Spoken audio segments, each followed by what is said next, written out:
उसके पीछे एक लॉजिक है। लॉजिक क्या है कि अन्य वस्तुएं तो जब नष्ट हो जाएंगी, जैसे चटाई वगैरह, टेबल वगैरह जो भी है, उसके बाद उसका पुण्य समाप्त हो जाता है।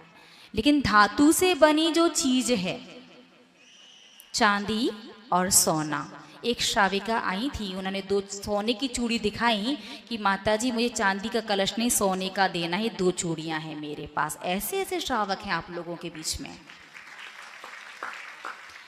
पीतल जमीन से निकलने वाली धातु नहीं है, कॉपर और जस्ता मिलकर के बनती है।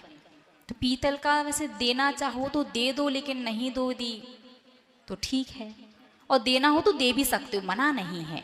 लेकिन चांदी और सोना ये एक ऐसी धातु है, और प्रत्येक श्रावक को कम से कम अपने पूरे जीवन में एक बार तो जिन मंदिर में चांदी सोने से बनी किसी न किसी वस्तु का, चांदी सोने का नहीं, उससे बनी किसी वस्तु का अपने हाथ से, अपने पूरे परिवार से हाथ लगवा करके दान करना ही चाहिए। क्यों?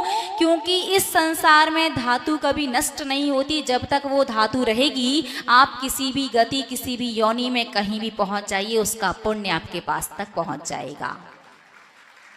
और भगवान जिनेंद्र देव का अभिषेक हो, इससे बड़ा तो संसार में कोई पुण्यकार श्रावक के लिए हो ही नहीं सकता। और कलश का भी प्रमाण होता है, कितना कम से कम कितना बड़ा हो, कितना छोटा हो, कितना चौड़ा हो, उसका मुख कितना बड़ा हो। और आपकी जो समाज है बहुत ही प्रबुद्ध और बहुत अच्छी समाज है, उसने पूरी डाई बनवाई है कि श्रावक यदि अपनी संपत्ति का, अपनी मेहनत की कमाई का दान कर रहा है तो उसके पुण्य में कहीं से कहीं तक कोई कमी नहीं आनी चाहिए। अधिकांश मंदिरों में वो गिलास जैसे कलश होते हैं, तो कलश तो कलश होता है, भले ही वो भी आप कलश मान लो, लेकिन वास्तविक कलश कैसा होता है, ये व्यवस्था मोरारजी प्रबंधकारिणी समिति कमेटी जो भी है उन्होंने की है। आपको उन्होंने एक राशि फिक्स की है, आपको राशि ला करके उन्हें देनी है, उनसे कलश लेना है, अपने पूरे परिवार वालों का हाथ लगवाना है। लेकिन ध्यान रखना, नियम एक ही का पूरा होगा, और वो कलश वापस ला करके आपको कमेटी के पास ही जमा कराना है। क्यों? क्योंकि यदि आपको पता रहेगा कि मेरा कलश किस मंदिर में गया है तो आप राग द्वेष करोगे, मेरी उससे बुराई है, मैं नहीं करूँगा इस कलश से अभिषेक।